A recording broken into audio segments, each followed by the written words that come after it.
Good day and welcome to DDM Editorial. My name is Emmanuel. Today's editorial draws heavily on an insightful article authored by Olusegun Adeniyi, published in THISDAY newspaper on the 17th of October 2024. Adeniyi provides an incisive critique of the growing culture of sycophancy in Nigerian leadership, where flattery, hero worship, and a toxic obsession with gaining favor have become endemic. In his analysis, Adeniyi paints a troubling picture of how sycophancy is undermining national development and institutional integrity, and how it has invaded nearly every corner of Nigeria's public life, even in moments that should be personal and private. At the outset, Adeniyi carefully frames the issue within the broader context of Nigeria's leadership, where, despite serious economic and social challenges, political leaders remain fixated on currying favor from high authorities or powerful figures. He references the ongoing economic struggles, such as the World Bank's food security update that lists Nigeria among countries with alarming levels of food insecurity, and the National Bureau of Statistics, reporting a significant rise in inflation, reaching 32.70% in September 2024.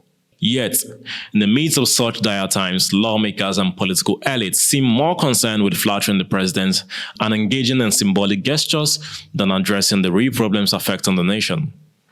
A poignant example of this misplaced focus is the recent actions of the National Assembly. Mr. Adeniyi criticized the Assembly's passage of a bill reinstating Nigeria's old national anthem at the behest of President Bola Tinubu, alongside renaming their library after the president and amending the Police Act to extend the tenure of the Inspector General of Police, all within the same section. These actions, Adeniyi argues, demonstrate how sycophancy has become institutionalized, with political figures prioritizing their proximity to power over meaningful governance. Rather than creating laws that could improve the livelihoods of Nigerians, the National Assembly's energies are being expended on ensuring that they remain in the president's good books. A particularly glaring illustration of this culture of sycophancy comes through in the celebration of the president's birthday. Adeniyi spends considerable time in his article discussing how in recent years the marking of political leaders' birthdays has turned into a spectacular flattery, where accolades, press releases, and tributes from political associates and subordinates eclipse actual governance. What should be a private celebration of life has become a public competition to see who can offer the most exaggerated praise.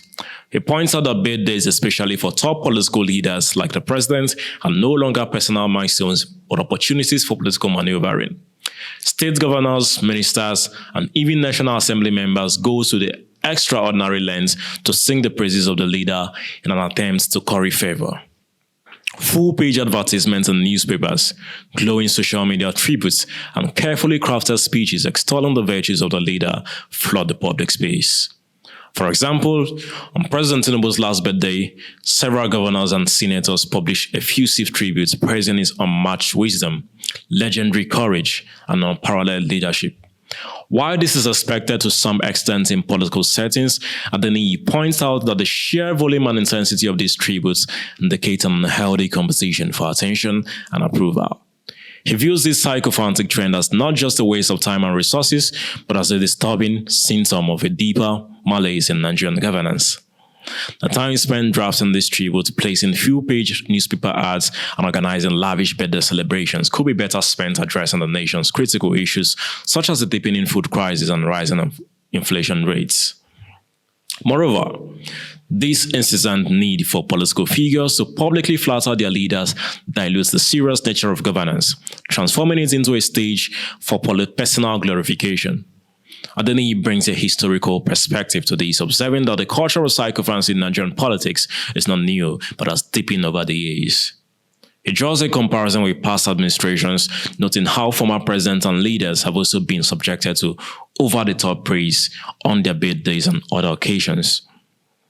What is particularly concerning in the current climate, however, is the extent to which sycophancy has infiltrated every level of governance and public life.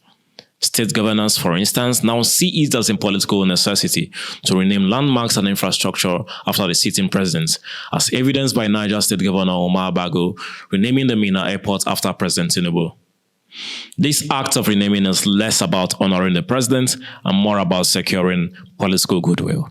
a form of modern-day political patronage disguised as respect. These sycophantic birthday tributes and acts of renaming landmarks are symptomatic of a much larger problem, the erosion of meritocratic leadership in Nigeria. Adeniyi cites the words of George Corns, who once wrote that leaders surrounded by sycophants are not surrounded by followers but by manipulators.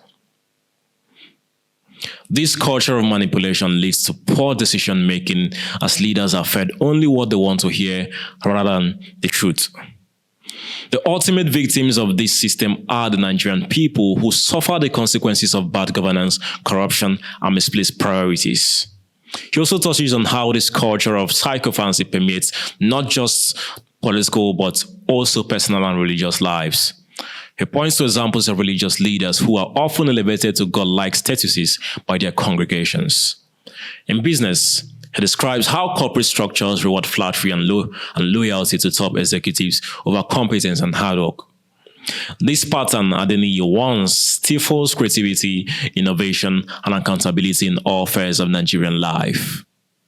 In another stark example, Adeniyi references the ongoing crisis of paternity disputes in Nigeria, exacerbated by the rise of DNA testing. He mentions how men influenced by sycophantic friends or relatives often make decisions based on hearsay rather than evidence, resulting in family breakdowns and immense personal damage.